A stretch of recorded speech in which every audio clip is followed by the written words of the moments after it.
Eh, bagi saya ngomong di depan waktu wisuda itu adalah it's really something. Tapi kata-kata itu saya nggak persiapkan sebetulnya. Saya nggak ada skrip untuk itu. Saya ingin kalian tahu bahwa saya ini adalah alumni Fakultas Peternakan Unram dan saya dapat PhD dari University of Queensland, one of the best universities in the world. Gitu. Kalau saya bisa kuliah di situ ambil PhD dengan beasiswa secara gratis, pasti kalian juga bisa karena pada umur kalian, saya juga duduk tepat di mana kalian duduk sekarang. Gitu. Dan beliau bilang, saya tahu nih, kalian nih banyak di antara kalian yang ingin keluar dari pos peternakan dan ambil jurusan lain katanya. Dan waktu itu setelah berangkat nih, nyampe Australia, baru saya ingat itu, saya flashback ke belakang tahun 2009. Ternyata saya pernah bermimpi dan mohon doa ke ibu saya tahun 2009. Dan ibu saya mengaminkan doa itu.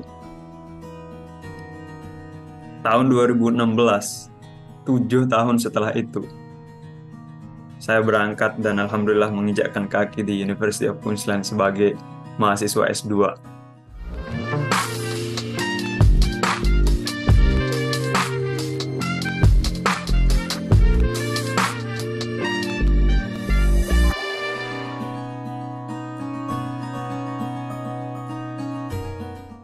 Baik, nama saya Jizun, nama lengkap Ahmad Munjizun. Jadi kalau di sini eh, kadang-kadang orang panggilnya Ahmad karena dikira ini, tapi saya bilang ya nama panggilan saya Jizun gitu.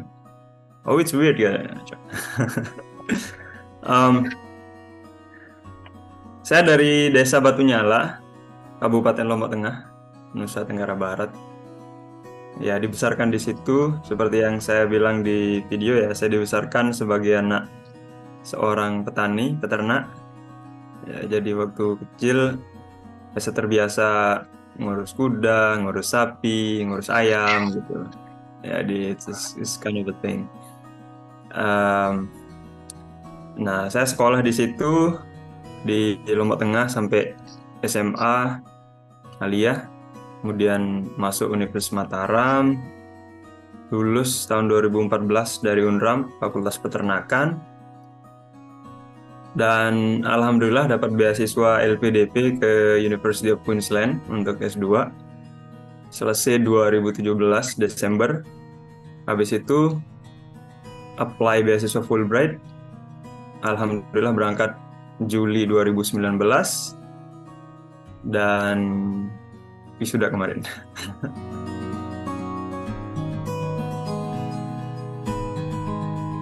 Ya, memang it's kind of a long story ya.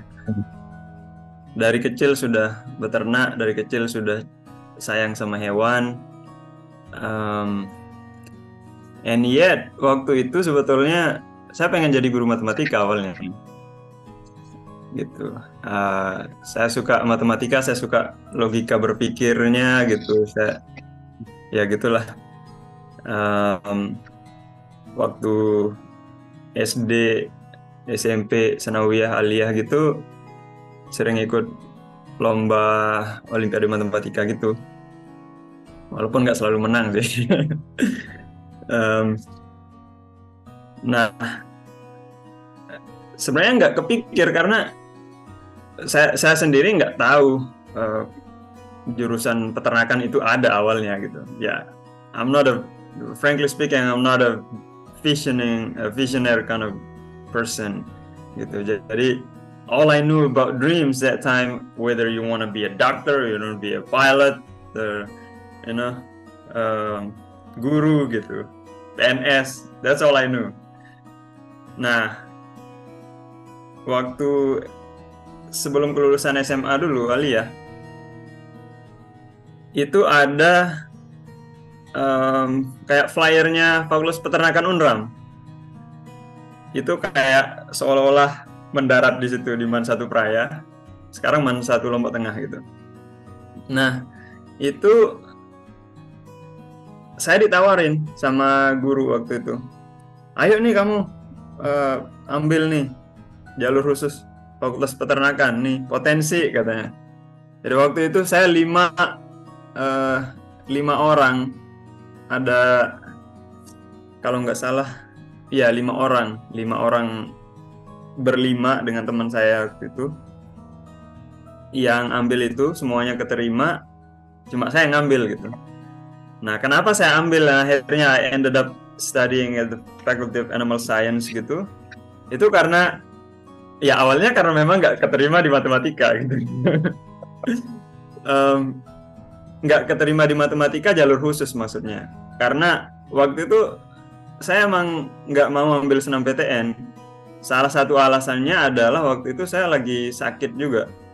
Di akhir sebelum menjelang kelulusan waktu itu saya sempat ketusuk paku di kaki waktu itu, dan alhamdulillah nggak tetanus ya. Ketusuk paku di kandang sapi, kandang kuda gitu.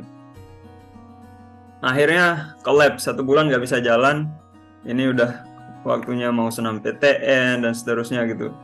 Akhirnya ya udah, ambil saya di Fakultas Peternakan gitu. Toh juga saya udah familiar dengan peternakan gitu. Nah, begitu masuk ke peternakan, rencana mau keluar, ambil jurusan keguruan dan ilmu pendidikan. Nah, tapi sempat saya batalkan. Jadi saya batalkan karena ada banyak alasan. Pertama, karena begitu orientasi gitu kita dijelaskan apa sih ilmu peternakan itu gitu. Kemudian tidak cuma itu, kita disajikan nih daftar orang-orang suksesnya orang-orang peternakan kita ini gitu. Sampailah pada satu momen di mana ada namanya Profesor Suhubdi Yasin, alumni University of Queensland, membuat satu kuliah umum. Jadi diundanglah mahasiswa-mahasiswa baru gitu. Nah, yang beliau highlight di situ adalah bahwa ini loh yang kalian bisa capai gitu. Dan yang saya masih sangat ingat waktu itu, perkataan beliau adalah waktu beliau menampilkan foto-fotonya di University of Queensland gitu. Jadi pertama, saya ingin kalian tahu bahwa saya ini adalah alumni Fakultas Peternakan UNRAM. Dan saya dapat PhD dari University of Queensland, one of the best universities in the world gitu. Kalau saya bisa kuliah di situ ambil PhD dengan beasiswa secara gratis, pasti kalian juga bisa, karena pada umur kalian saya juga duduk tepat di mana kalian duduk sekarang gitu. Dan beliau bilang, saya tahu nih kalian nih banyak di antara kalian yang ingin keluar dari peternakan dan ambil jurusan lain katanya. Nah, sejak itulah saya kemudian memutuskan kayaknya nih saya harus diam di sini gitu. Saya harus diam di peternakan, dan saya azamkan waktu itu untuk S2 di University of Queensland tahun 2009. Akhirnya saya pulang ke rumah, ngomong sama ibu, saya bilang, sebelum saya kasih tahu, saya ditanya, gimana kamu bisa pindah nggak? Saya bilang, ya udah saya tanya, kalau IPK-nya bagus bisa pindah. Tapi kayaknya saya nggak jadi ya pindah. Ya kenapa? Ya saya pengen kuliah ke Australia, S2 kayak Profesor Suhubdi Yasin gitu, ke University of Queensland gitu. Ibu saya tercengang gitu, kayak, yakin gitu. Ya, tenang aja, saya nggak bakal minta uang gitu, nanti beasiswa, saya cuma minta doanya gitu. Akhirnya didoakan waktu itu, ya nak, mudah-mudahan cita-citamu kuliah ke kampus itu terkabul gitu. Akhirnya ya, dan itulah salah satu yang kemudian saya sering highlight ya. Kadang-kadang kenapa kita berat untuk menyatakan mimpi? Kalau kita berat untuk menyatakan mimpi kita ke orang lain, jangan merasa berat menyatakan mimpi kita kepada Tuhan gitu. Karena perkataan itu doa. Dan kadang-kadang kita berdoa satu saat, kita bermimpi, kita nyatakan mimpi itu, dan setelah itu bertahun-tahun, kadang-kadang kita lupa kalau kita pernah berazam. Tapi Tuhan itu maha mencatat juga. Akhirnya begitu saya wisuda dari kampus Peternakan Unram, saya mau ambil S2 nih. Cuma waktu itu seperti kendalanya kebanyakan orang ya, kalau mau S2 ke luar negeri, pasti one of the biggest challenges will be your English, your English proficiency. 3 kali tes TOEFL, mentok 437. Akhirnya larilah saya ke supervisor saya waktu S1. Gimana nih? Saya nggak bisa daftar beasiswa. Ya udah, kamu fokus bahasa Inggris aja gitu. Akhirnya galau. Dan waktu itu fokus saya memang untuk lanjut beasiswa, bukan nyari lanjut S2, bukan nyari pekerjaan. Saya nggak terlalu hiraukan pekerjaan, dapat kerja apa atau nggak dapat gitu. Akhirnya saya mondar-mandir dari rumah kampus, rumah kampus, rumah kampus. Tapi hikmahnya mondar-mandir itu, saya jadi dapat nih informasi terup to date tentang beasiswa, tentang pelatihan itu, pelatihan ini gitu. Akhirnya dapatlah informasi tentang beasiswa afirmasi LPDP. Kemudian ada namanya ELTA, English Language Training Assistance. Yang keduanya menyediakan pelatihan bahasa Inggris. Jadi terbantu lah gitu. Dan alhamdulillah tahun 2013 juga sebelum saya lulus, itu sempat ada magang ke Australia selama 2 bulan. Itu nama programnya NTCA, Indonesia Australia Indonesia Australia Pastoral Program. Itu jadi kayak kita magang di peternakan sapinya di situ selama 2 bulan. Itu kayak orang nggak bisa renang ciburin gitu. Nyampe situ ya nggak bisa bahasa Inggris, gimana gitu. Ya udah, kamus ada teman terbaik saya gitu. Mau ngomong, lihat kamus dulu gitu. Pas ngedengerin kalau bisa catching what words they were, baru buka di kamus gitu. Nah, tapi itulah bagian dari perjalanan waktu S1.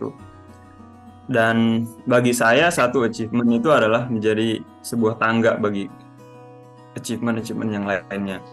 Tahun 2012 saya pernah dapat jadi mahasiswa berprestasi Unram, dan itu juga unbelievable buat saya karena salah satu challenge yang saya ragukan waktu itu adalah bahasa Inggris. Sampai saya begitu selesai pengumuman, saya cari ke rektorat Unram waktu itu. Ya ini benar nggak saya dapat jadi mawapres ini gitu. Saya mau lihat rekapan nilainya nih, jangan-jangan ada apa ini gitu. Ini kamu ini udah juara protes kata. Nah, ya benar, bahasa Inggris saya memang paling rendah di antara finalis semua fakultas. Ya, tapi karena ada poin-poin lain seperti organisasi, ekstrakurikuler, kemudian menulis, karya tulis, akademik dan seterusnya. Nah, jadi waktu itu saya ngerasa kayak maybe I don't deserve this, maybe somebody else deserves this gitu. Nah, tapi saya dibilang sama seorang teman waktu itu, nggak apa-apa, ini ambil. It's not about why you got this, it's about what you can achieve with this achievement gitu. Akhirnya kalau saya merasa nggak pantas waktu itu, akhirnya saya mencoba untuk memantaskan diri supaya suatu saat orang-orang, saya tahu ada ada a number of people who kind of say that Jason is actually not really qualified for this position, for this achievement gitu. Nah, itu yang I wanted to prove them wrong gitu. Dan banyak juga motivasi ya, either itu dari teman-teman, either itu dari kakak tingkat, dari ya tentunya motivasi terbesar saya adalah orang tua ya. Anything that makes them pleased, anything that would make them happy, I would do it. Even if I have to play with my blood gitu. Nah, shortly gitu daftar lah untuk beasiswa LPDP sama ELTA. Alhamdulillah, surprisingnya ya, itu makanya kayak who design all these things gitu. Wawancaranya berturut-turut. ELTA itu wawancaranya tanggal 11-12 Agustus, masih saya ingat 2014. LPDP tanggal 13-14 Agustus. Dan kedua-duanya keterima, alhamdulillah gitu. Ya mau gimana lagi, mau starting point dari TOEFL cuma 430, mau naikin ke IELTS 6 atau 6,5 gitu, it's a big deal gitu.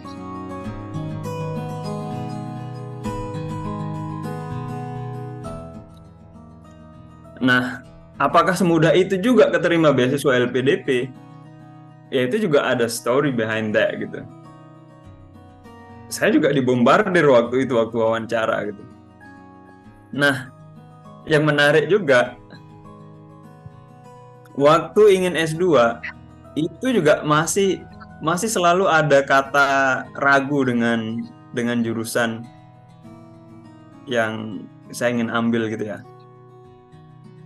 Waktu itu for some reason, karena saya punya sahabat namanya Sony Aryawan, waktu itu sebelum wisuda kita banyak bergelut di bidang motivation, leadership training, motivational speech gitu-gitu. Akhirnya for some reason I wanted to study human resource management untuk S2 gitu. Akhirnya ya waktu daftar LPDP, oke, I'll apply for LPDP and try to be majoring in human resource management. Ambil University of Melbourne. Nah, waktu wawancara LPDP, saya dibombardir nih. Pertama, wawancaranya bilang, kamu yakin nih mau kuliah ke Australia? Udah bahasa Inggrisnya jongkok, kemudian mau pindah jurusan, ambil luar negeri. Untung nggak bilang jelek lagi mukanya gitu. Nah, itu sempat waktu wawancara itu kayak wawancara LPDP itu selalu pengen bikin kita tuh down. Akhirnya saya coba jawab dengan jawaban yang tepat ya. Saya bilang, karena waktu itu dia minta saya ngomong bahasa Inggris sedikit gitu. Nah, itu juga saya pakai sedikit trik. Jadi, it's okay if your score, it's okay if your score is not as high gitu. But you have to present yourself as somebody who is reliable, somebody who is promising. Saya bilang, mungkin saat ini bahasa Inggris saya nggak terlalu bagus. Tetapi saya yakin bahwa dengan kerja keras dan kesungguhan, setelah saya diterima dan LPDP akan kasih pelatihan, saya yakin 100% saya akan eligible untuk daftar ke kampus di luar negeri gitu. Akhirnya disuruh, coba kamu ngomong bahasa Inggris sedikit gitu. Saya perkenalkan diri, saya ngomong sedikit. Saya ngomong tentang pengalaman waktu di Australia tahun 2013. Pakai little bit of Australian accent gitu. Nah, itu kayaknya juga yang jadi, ya bukan it's not all, but one of the points maybe gitu kan. So, my name is Ahmad Munjizun and I would like to tell you a little bit about my experience when I was in Australia, working at the Kylo station for 2 months and a week gitu. Kayak, akhirnya wawancaranya bilang, yuk kamu bisa ngomong ternyata gitu kan. Bukan menyanjung, cuma ya gitulah. Akhirnya saya jawab juga kenapa ingin pindah. Ya karena ingin pindah jurusan, ditanya tentang ekonomi. Nah, waktu itu saya nggak bisa jawab. Pertanyaan tentang ekonominya, jawaban saya salah. Akhirnya itu yang bikin saya lemah waktu itu. Dan banyak pertanyaan selanjutnya yang kayak mencoba untuk membuat kita look ineligible gitu. Cuma saya bilang, if I were to take animal science, karena dia bilang kamu masih bisa pindah ke animal science kan, sebenarnya kamu talented di animal science katanya gitu. Saya bilang, if I were to stay in animal science, then I would take the University of Queensland. Ternyata wawancaranya notice gitu. Waktu keterima LPDP, di SK-nya Ahmad Munjizun, Animal Science, the University of Queensland gitu. Akhirnya, okay, maybe I just can't get away from animal science. Maybe that's my life. Maybe that's my fate. Maybe that's everything about me. Then keep going gitu. Akhirnya sampai kemudian bisa lulus, dapat IELTS yang cukup untuk daftar ke University of Queensland dan untuk kuliah ke luar negeri based on LPDP's requirement. Dan waktu itu setelah berangkat nih, nyampe Australia, baru saya ingat itu, saya flashback ke belakang tahun 2009. Ternyata saya pernah bermimpi dan mohon doa ke ibu saya tahun 2009.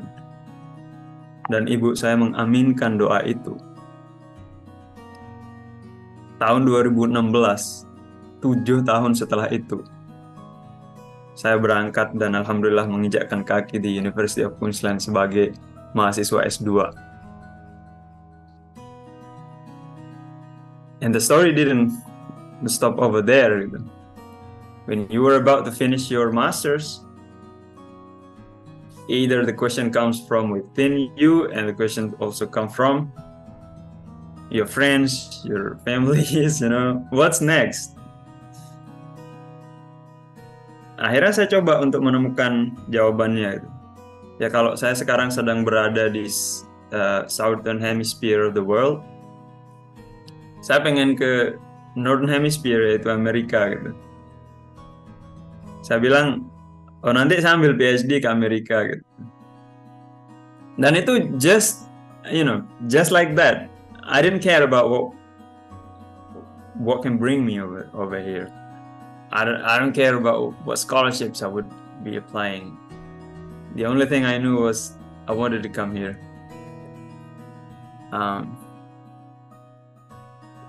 Akhirnya begitu wisuda S2, tentunya ada involve-nya teman juga ya. Jadi saya suka mengapresiasi orang-orang yang berjasa.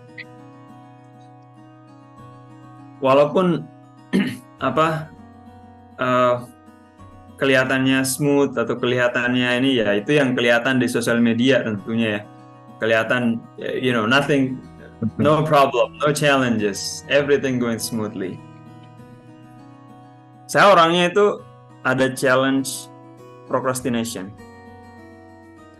Dan procrastination issue yang saya alami itu it's not as simple as to solve it as because every time you finish the semester, I wish I could have done better.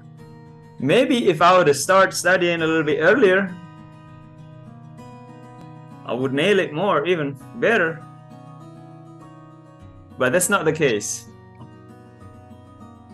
Procrastination is procrastination. Nah, tapi how can I get through everything? Salah satunya adalah motivasi dari teman-teman. Waktu di University of Queensland waktu itu, ya teman-teman Indonesia yang ada di circle saya yang ngambil animal science juga, itu kita sering makan bareng, dinner, hangout gitu. Nah, kita sering cerita-cerita gitu, update satu sama lain gitu. Nah, biasanya habis makan-makan, habis ini selalu di akhir itu yang ditanya itu saya, gimana nih? Udah mulai ngerjain tugas yang ini nggak gitu? Ya mereka udah halfway through, saya belum mulai baca instruksinya gitu. Akhirnya itu yang jadi ini kan. Akhirnya kita diskusi. Excuse me.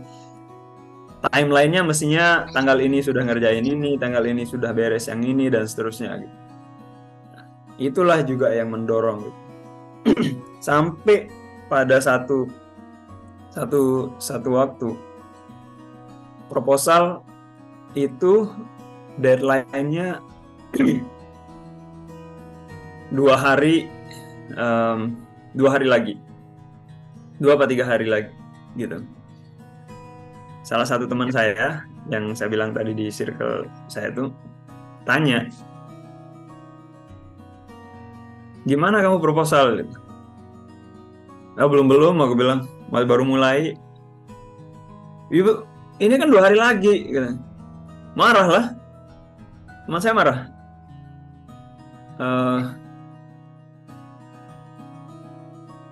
Akhirnya dia suruh saya ke rumahnya, ke apartemennya. Nanti kamu bawa laptop sama chargernya ke apartemenku nanti sore gitu.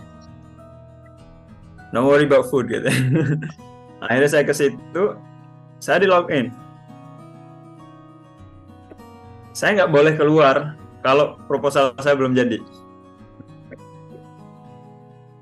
Akhirnya ya gitu, ngerjain semalam suntuk, seharian semalam sampai jam 2, jam 3 pagi itu ketiduran, pas begitu bangun semuanya gitu di laptop. Nah, dia juga ngerjain tugasnya di situ gitu. The day after, my proposal's done. Nah, teman yang itulah juga yang ngajakin saya daftar beasiswa Fulbright. Jadi begitu hendak mau wisuda, udah lulus, ayo nih kita daftar Fulbright gitu. Jadi azam untuk daftar Fulbright itu memang sebelum balik ke Indonesia gitu. Begitu ini ya, alhamdulillah begitu daftar, saya wawancaranya bareng, keterimanya bareng, dan berangkat bareng juga alhamdulillah. Tapi for some reason orangnya harus quit karena for some issues family dan seterusnya lah. Jadi cuma I wanted to give her a credit gitu. Dan saya yakin dia juga bangga ngelihat saya gitu. Kemudian apa lagi ya? Ada satu pertimbangan yang barangkali sering jadi pertanyaan buat teman-teman yang ingin kuliah ke luar negeri. Pertanyaan itu adalah whether I would be able to go through it or not gitu. Karena being able to get in doesn't mean that you can go out. Ya, karena kita bisa masuk kampus, tentu bisa keluar. Itu yang juga pernah saya pertanyakan itu Kak.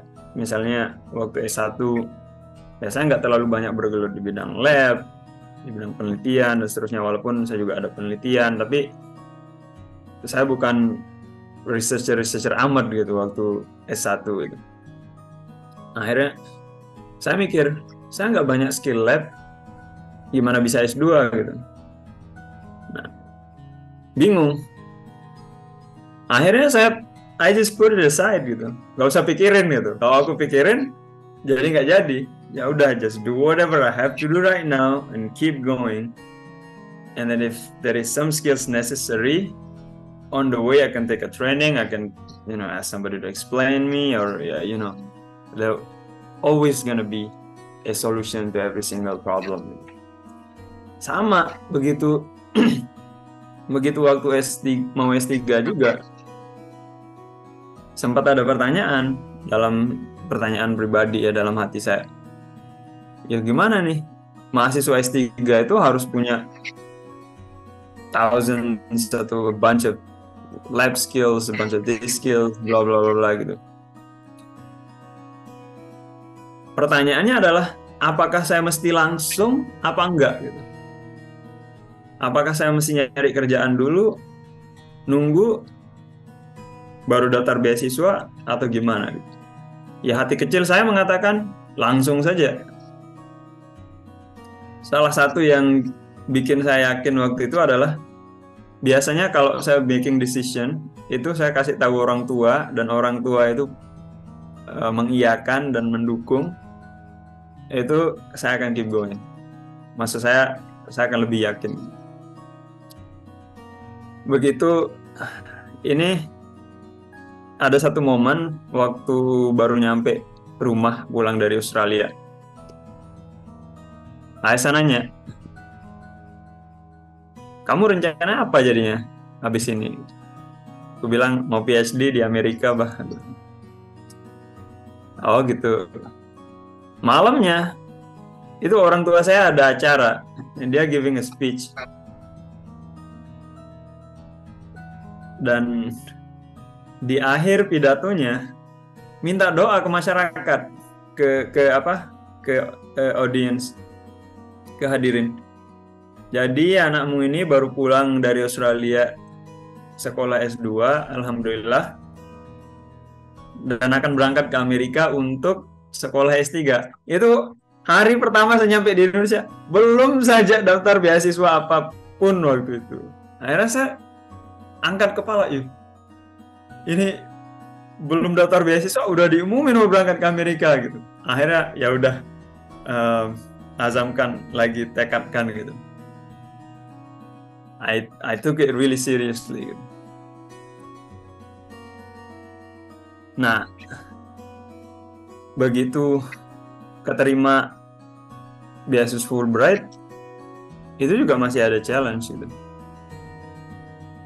Challenge-nya apa ya? Sekarang keterima beasiswa Fulbright, tapi untuk masuk di kampus Amerika itu biasanya di required kita untuk ada nilai GRE, kemudian most recommended English, proof of English proficiency itu adalah TOEFL IBT. Akhirnya harus persiapkan itu. Nah, lakinya saya keterima di antara 24 peserta Fulbright yang dikasih pelatihan oleh Fulbright waktu itu di Jakarta. Nah, karena saya concern waktu itu, concernnya kalau saya mesti persiapin sendiri, I would be distracted by a lot of other things gitu. Akhirnya that was very helpful that I was selected as one of the 24 participants gitu. Kita disiapin selama 2 bulan di Jakarta, dan alhamdulillah pada akhirnya semuanya lolos dan semuanya berangkat ke Amerika gitu.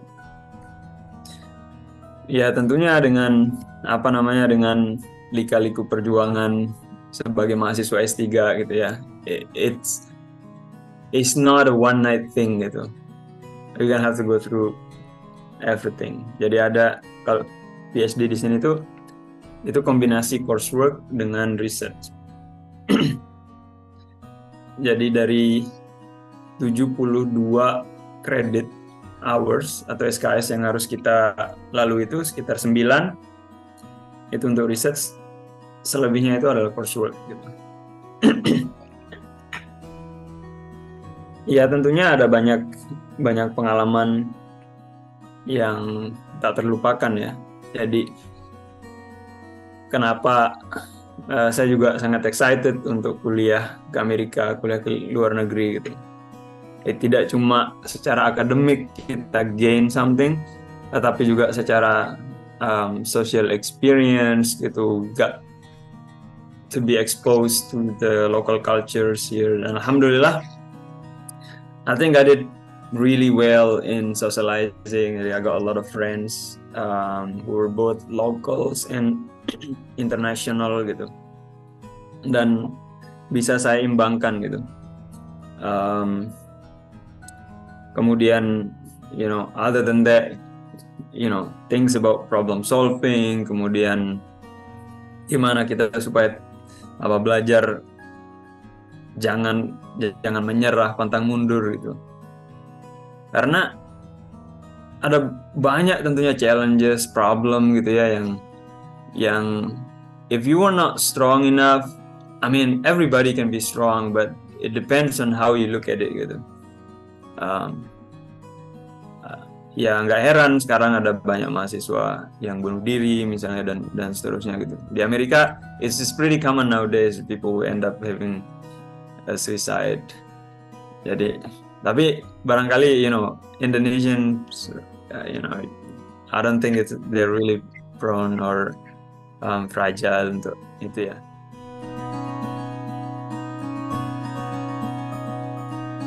Ini waktu kita punya rencana, punya impian, memang itu adalah satu keniscayaan bahwa kalau misalnya impian kita ke kanan, ternyata kita harus ke kiri. Tidak selamanya, menurut saya, tidak selamanya kita ke kiri, sementara kita harus belok kanan, tapi takdir mengatakan ke kiri, tidak selamanya salah gitu.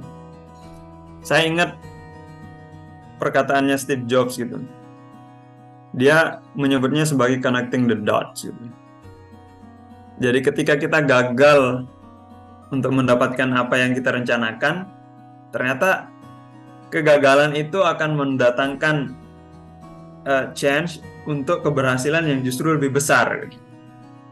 Nah, Steve Jobs itu kan drop out gitu. Ternyata karena Steve Jobs drop out dari kampusnya, sebelum drop out itu sebelum completely drop out, ada istilahnya drop in yang dia ambil kelas kaligrafi atau apa gitu, yang itu kemudian memboost kualitas dari produknya, dan akhirnya sekarang sampai menjadi Apple hari ini gitu. Yang katanya kalau saya nggak drop out, maka saya nggak akan menciptakan Apple sampai saat ini gitu. Nah, saya katakan ini karena target saya waktu itu adalah University of Kentucky.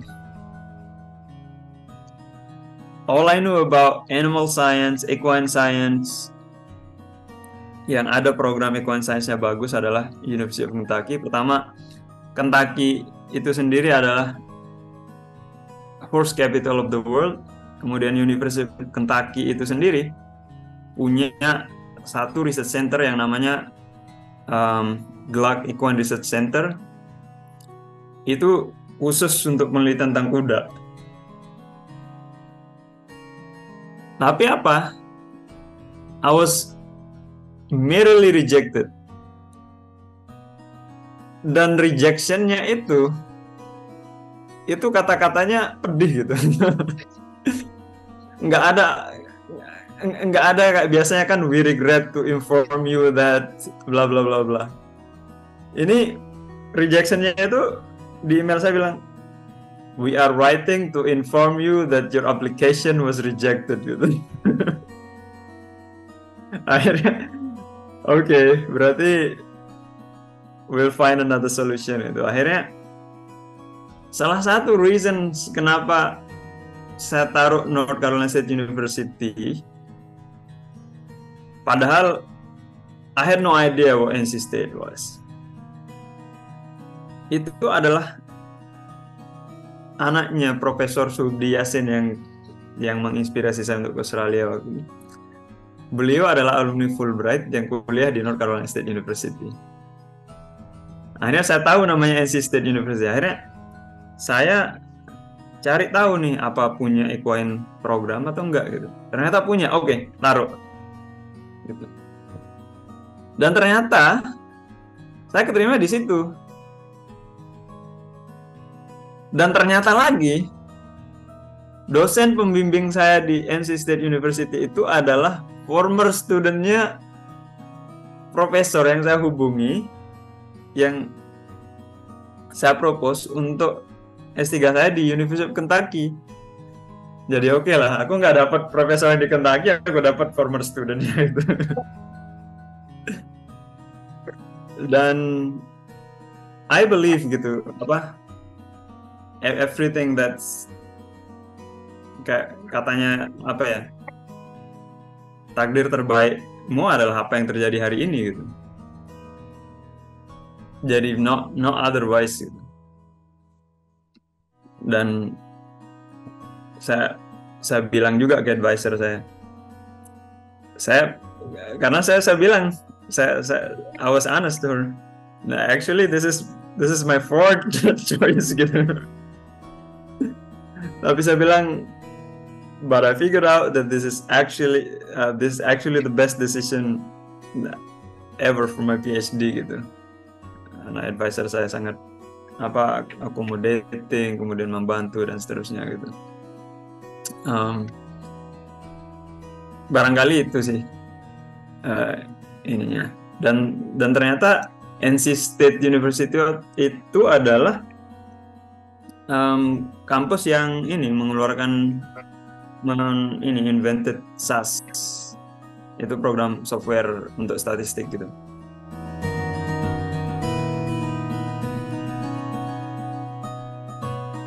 Ya, itu pertama sebetulnya itu bukan I wasn't the only person who was allowed to speak ya waktu itu. Makanya speech-nya singkat kan. Cuma setiap wisudawan waktu itu kan wisudaan departemen ya. Nah, spesialnya di Departemen Animal Science NC State itu setiap wisudawan boleh ngomong ke mic gitu. Jadi in that case I wasn't that special untuk dipilih jadi speaker ya. Cuma saya notice waktu itu I was the only PhD graduate gitu. Nah, biasanya yang PhD graduate itu kan dipersilahkan pertama, dan biasanya mereka emang ngomong a little bit longer gitu. Nah, jadi I was fine to take several minutes gitu untuk ini. Nah, of course itu bagi saya ngomong di depan waktu wisuda itu adalah it's really something. Tapi kata-kata itu saya nggak persiapkan sebetulnya. Saya nggak ada skrip untuk itu. Nah, bahkan saya juga I was surprised that it went that well gitu ya. Karena kalau saya persiapkan skrip nggak bakal se-emosional gitu jadinya. Saya maju, kemudian yang saya camkan di hati saya ya, I just wanted to remember who to thank, who to address gitu. Nah, saya nggak mau cuma memulai dari thank you for thank you to this. Akhirnya saya pengen memulai dengan mengucapkan sedikit background tentang saya gitu. Nah, akhirnya saya bilang I came from Indonesia, from this island, from bla bla. Akhirnya saya bilang ya seperti ini. Saya bilang I don't know whether I would end up having PhD gitu. Kemudian the same thing, I didn't know how to speak English gitu. Nah, tapi abis itu kan saya nggak tahu kenapa sampai ended up saying those words gitu. Cuma kayaknya yang menggerakkan saya itu adalah emotion saya gitu. Dan saya juga suka menerjemahkan emosi saya itu pada speech gitu. Yang kemudian intentionnya adalah supaya emotion itu sampai juga ke orang lain gitu. Saya pernah mendengar seorang penulis namanya Abdul Aziz atau siapa namanya, lupa saya. Cuma ada pelatihan menulis waktu itu, walaupun saya belum jadi penulis buku. Cuma ada satu yang saya highlight gitu. Katanya kata-kata yang berasal dari hati itu akan sampai ke hati katanya. Jadi ya udah habis itu I was amazed by the clappings, the apa namanya, applause that the audience presented. Kemudian ya habis itu saya address terima kasih buat advisor saya gitu. Kemudian ke siapa lagi? Ya karena saya punya banyak teman yang begitu care dengan saya waktu itu it would be impossible for me not to say those things, not to say that gitu. Karena ada banyak cerita yang dimana kehadiran teman-teman saya itu adalah menjadi solusi gitu. Walaupun problemnya belum tersolve, tapi kehadiran mereka itu membawa kesejukan gitu. Ketika mereka ada di saat di saat saya nggak expect, that was really the thing gitu. Ya something like misalnya kalau kayak waktu saya salah satunya di situ saya berkali-kali kehilangan sepeda. Dan my means of transportation itu sepeda, dan sepeda itu juga saya lumayan lah harganya. Satu saat waktu itu saya lagi benar-benar lagi rushing untuk finishing my writing gitu. Akhirnya saya harus bolak-balik ke ini karena saya biasanya fokusnya nulis itu di kampus, di meja saya. Biasanya saya pulang jam 5 pagi. Udah pulang jam 5 pagi, sepeda hilang, dingin minta ampun gitu. Itu kayak it was something. Habis sepeda hilang saya pakai rollerblade. Cuma a couple of my friends that time gitu, they gave me a gift. And it was a brand new bicycle. Itu maksudnya it's kayak siapa sih yang ngasih ratusan dolar? You're not my family, you're not, tapi mereka care gitu. Maksudnya it's not about it's not about how much it costs, it's not about, but the fact that they are present karena waktu itu juga the presence of your friends itu kayak menjadi calming calming tool gitu. Karena pada saat yang sama itu juga saya ada masalah pribadi di mana at the same time itu kayak ada multiple problems yang kerasa itu kayak pushing you down gitu.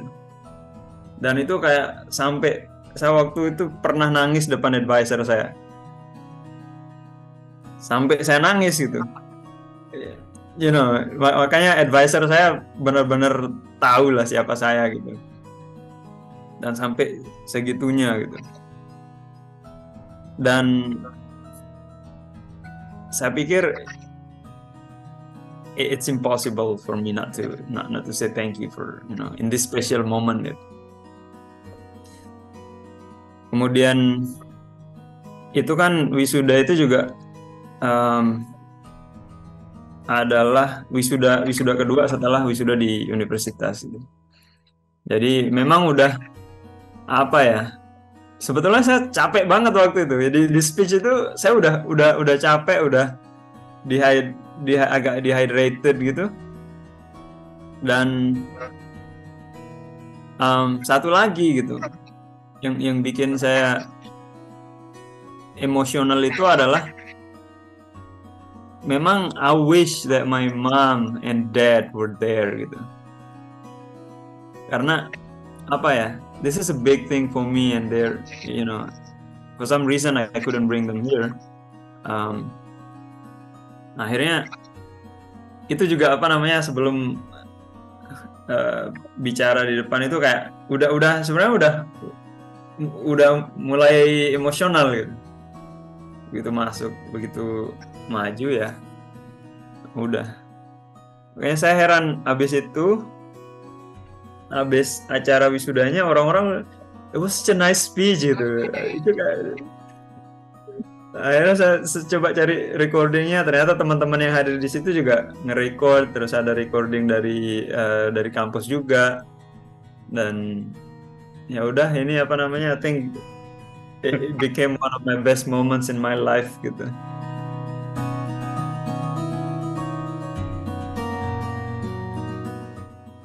I didn't come from a privileged family or with a bunch of access to things.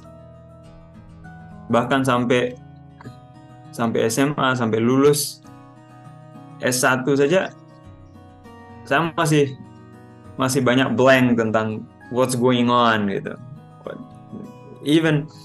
Tapi yang berubah adalah keberanian untuk bermimpi, keberanian untuk bercita-cita, keberanian untuk mengambil decision.